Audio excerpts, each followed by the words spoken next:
He's always been a fun and creative guy like that, you know?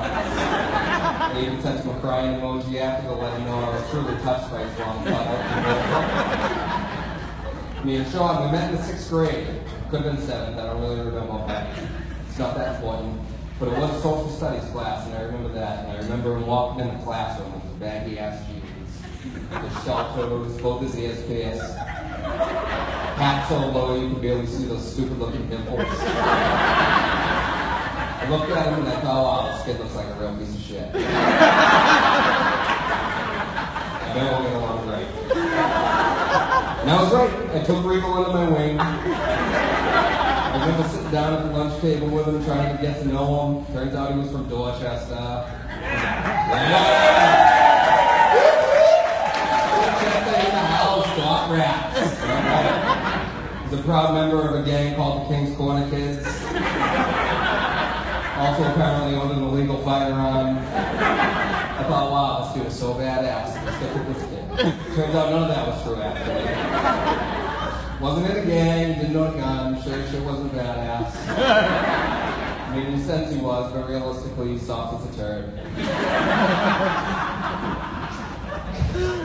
Growing up over the years together has been quite the journey, though. I remember days of smoking dirt weed together, geeking out like pictures of absolutely nothing. Because we're so stoned. Trying to act normal in front of our parents. Going fishing and having to take the fish he caught off the hook for him because he was too much of a pussy to do it himself.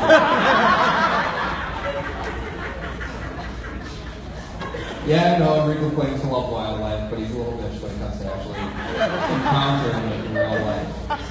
I was even this kid's boss at one point in CBS, so we were right together. It was crazy as shit. Not sure who would put a 16-year-old me in charge of another 15 and 16-year-olds. But it happened. We would steal everything from that place. We had the packages up in the bathroom ceiling. I'd always take razors and cigarettes. Regal would always be stealing lube and enemies. Not really sure what that was about, but I'm not going to let that.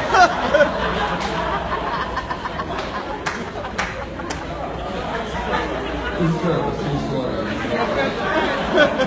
Took some weird shit. Don't tell him.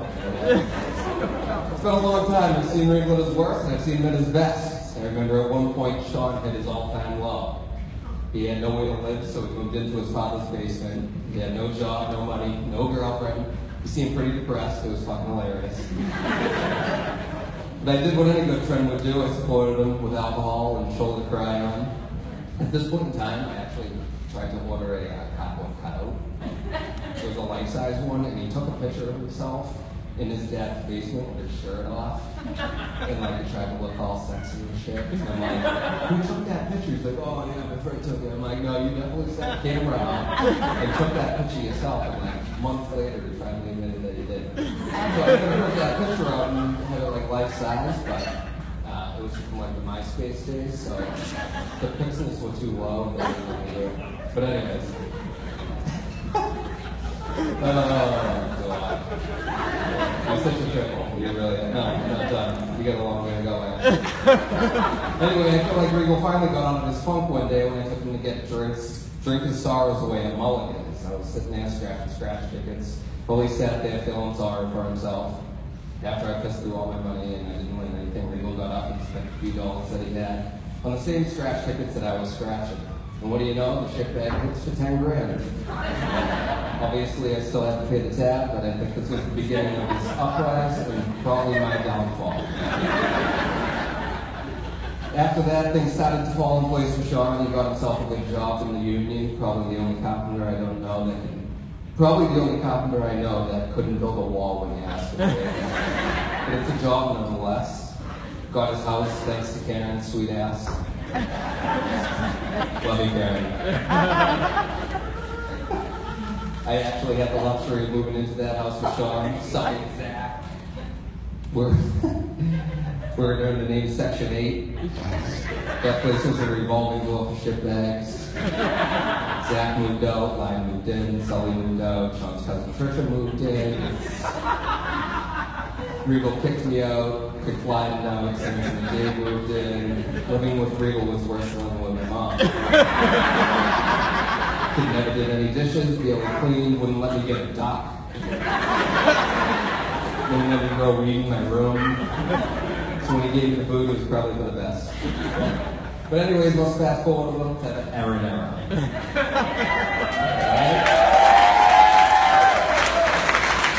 I actually wasn't around when they met. I was living in Philly.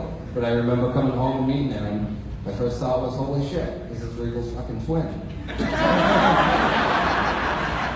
Regal's dating his long-lost sister.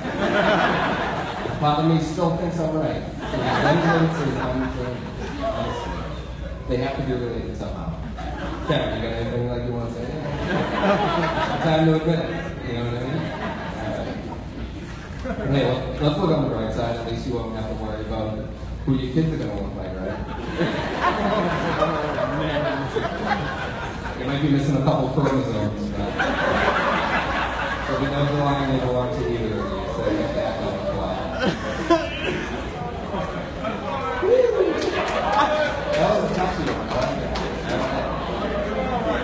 but seriously, when I met her, she was a quiet little thing, soft-spoken, shy, way too sweet for Sean. I immediately thought this chick's going to absolutely hate me. But that didn't happen, to my knowledge. Not too long after meeting her, I had the privilege of meeting her family. It was right around Christmas time. I talked to Regal to see what he was up to one night, and he said he was having a family Christmas party and told me to go by. I was like, who's going to be there? He's like, well, Erin's family's coming over to me for the first time to meet my mom and her husband, my dad, his wife, their kids, and Wild Bill. Real quick, does anyone know who Wild Bill is? Anyone know who Wild Bill is? Maybe oh, God. For anyone that doesn't know who Wild Bill is, right? He's just some random old dude who Karen took under her wing and brings him to holiday parties and cookouts. I'm pretty sure she wanted him at a meat raffle at the end. Anyway, so I'm sitting there, and he's telling me everyone is going to be there, and I was thinking to myself, this is going to be an extremely awkward and fucked up situation. So I'll be there in 20 minutes. Stopped at the packy on my way, I picked up a bag full of Fireball nuts in case I had to ease the tension, and headed on over. Now I must say, I was actually pretty disappointed. Other than Wild Bill, it wasn't that awkward at all. Regal's parents and their significant others, they were all gotten along. Erin's family was extremely nice. Didn't come off as horrified at all. I was actually in a fairly comfortable setting. I think I was the only one who ended up drinking the mix, actually. Anyway, my point is, on top of coming from an amazing family, Erin is a beautiful and smart young woman, and surprisingly can drink a substantial amount of booze.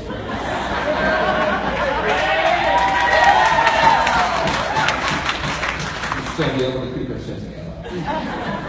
Sean is lucky to have found someone like you. I personally don't think I could have been with someone for the rest of my life if they were obsessed with Bigfoot, so kudos to you. So when Sean told me he was going to ask you to marry him, I remember saying, this is the one, huh? And he said to me, honestly, she really is. I literally love her more and more every day. Now, Regal doesn't usually get all gay on me like that.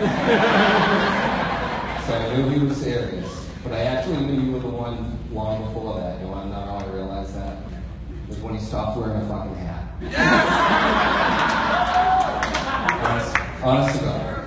Swear to God. I've known this kid for 15 years, and in those years, I probably saw him with his hat off. A total of 20 minutes. No joke. We were away in New Hampshire one time. We were pretty young. Everyone was sleeping. Had to be like 2, 3 in the morning. I hear Regal get up in the middle of the night, so I look up, put his hat on, heads up in the bedroom door, comes back, said, where the hell did you just go? Like the bathroom. Like, seriously? It's 2 in the morning, did you put your hat on? The kid was ridiculous with the hats. I 100% thought when this day came, he would be rocking a hat at the altar. But he's not. And I think that actually says a lot subconsciously. I think it's a sign that he's comfortable with you, that he's growing up with you in his life, he's more professional, he's a man now, not a little bitch in a hat.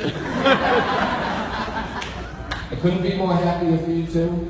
I couldn't be more honored to be the best man in your wedding, Regal. There's a reason why you're the godfather of my baby girl. And it's been a pleasure having you as my best friend over the years. I love you guys to death. Cheers, folks.